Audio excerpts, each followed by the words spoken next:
افلا ينظرون الى الابل كيف خلقت، آیا دیکھتے نہیں اونٹوں کو کیسے بنائے گئے؟ عجیب غریب چیز ہے اونٹ، یہاں تک کہ اونٹ تیری کون سی کل سیدھی ہے؟ کوئی چیز بھی سیدھی نہیں ہے نا، وہ چیز بھی بالکل اس طرح کا ہے۔ آپس میں لوگ باتیں کر رہے تھے، بھائی جب یہ جفتی کرتے ہیں تو اپنے پیچھے لڑاتے ہیں، ایسا نہیں، جب جفتی کا وقت آتا ہے وہ اپنے مراد کو پہنچ جاتا ہے، سیدھا ہو جاتا ہے۔ کہتے ہیں کہ یہ محارم جانتا ہے، خالہ، نانی، بیٹی، بہن، ماں، اس سے نہیں کرتا۔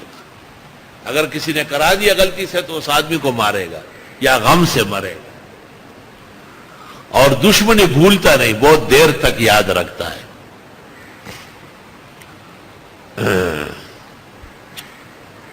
پختو کے وہی اوخا اوخا اور سد سمشو چپاتی سوخا، آئے کگا دگا نا باہر پڑا تھا۔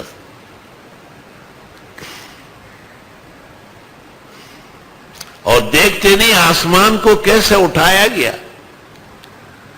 مولانا پنجپیر صاحب رحمت اللہ علیہ فرماتے تھے کہ میں مولانا عبید اللہ سندھی سے مکہ مکرمہ میں پڑھ رہا تھا، تو یہ صورت آئی تو میں نے کہا عجیب بات ہے، اونٹ کو پہلے ذکر کیا اور آسمان کو بعد میں ذکر کیا۔ تو وہ جگہ ایسی تھی کہ دوسری تیسری منزل تھی،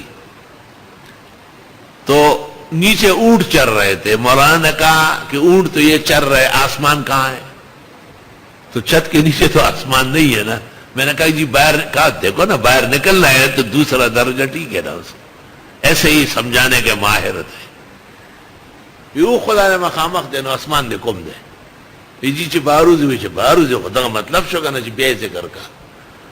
افلا ينظرون الى الابل كيف خلقت، یہ دیکھتے نہیں اونٹوں کو کیسے پیدا کیے گئے۔ عجائب و غرائب تک طور استرگے گھٹے گھٹے اوڑی دن کو کہتے ہیں عشق کا مادہ بہت زیادہ ہے، عشق پر جان دیتا ہے بالکل۔